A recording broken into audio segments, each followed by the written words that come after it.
In the winding up process, there will be expenses incurred for the foundation to provide an audit that's required by our current lease, certain legal expenses in the transition that they're having to incur, tax issues, making sure everything's done right. Obviously, they had to hire somebody to assist in putting together all the inventories, all that stuff. So there are expenses that they have and will continue to incur during the transition process, and thereafter when they're doing the final audit to essentially give the hospital authority a good ending balance, that's our ending numbers that are essentially the authority's starting numbers.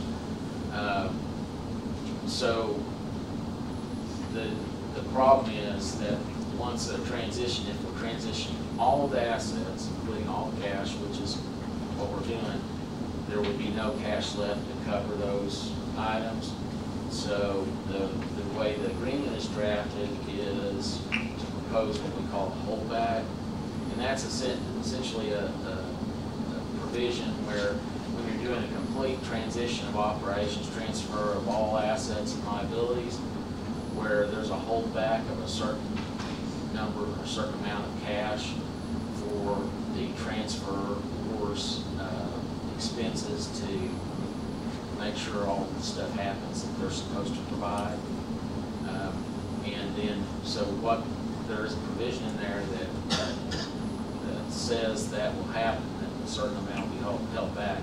That amount is not filled in. It gives them 180 days to get all their costs, all their stuff done and the costs paid. Any remaining funds will come back to the county, and they have to provide complete documentation of the payments, and to the extent they're not, for past already incurred items and for future items, they would be subject to a reasonableness review to make sure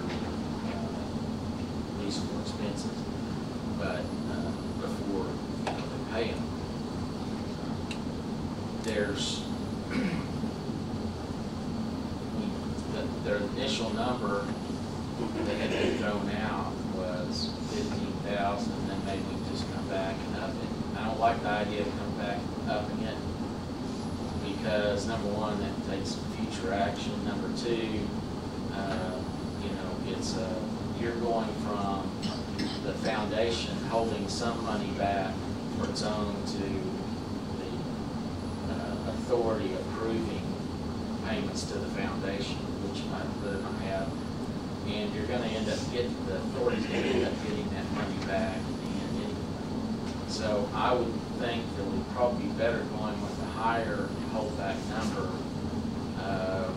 than having to come back and forth each time. They may need a little bit more. I imagine they probably got 15,000 in, getting close right now with all the Medicare, Medicaid, VA transfer stuff they had to do and all that. Ray, have you got any guess on that, on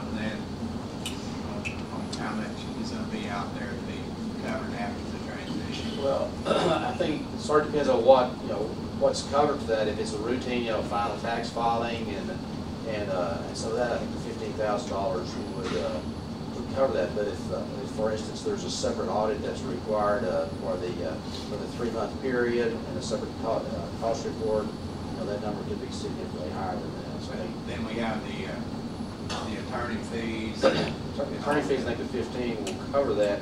Yeah, for the attorney fees after December 31, yes. I mean, well, if that's, feel comfortable with that. I just don't want to come back and have to renew it. I'd rather at least put 25 out there, myself, just to be safe. Because like I said, it's coming back. Right. What's left over comes back. And it'll be approved, it'll be bills that the authority is approving for the foundation to pay more or less. I mean, they're going to be covered.